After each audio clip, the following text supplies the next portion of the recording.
Hello there. Can you introduce yourself in English? আপনি কি আপনার পরিচয়টা ইংরেজিতে বলতে পারেন? যদি বলতে না পারেন, এই ভিডিওটি আপনার জন্য।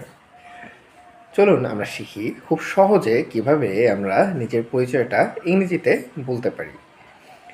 আর এইটা বলার জন্যে খুব সহজ একটা ফর্মুলা আমরা ফলো করব।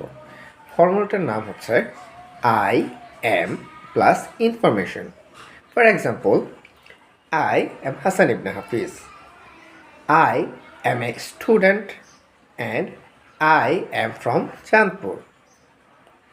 Okay, let's repeat again. I am Hassan ibn Hafiz. I am a student and I am from Chandpur.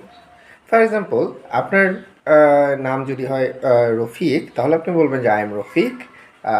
তারপর আপনি বলতে পারেন যে আপনি যদি স্টুডেন্ট হন বা আপনি যদি বিজনেসম্যান হন, আপনি বলবেন যে I M a student or I M a businessman.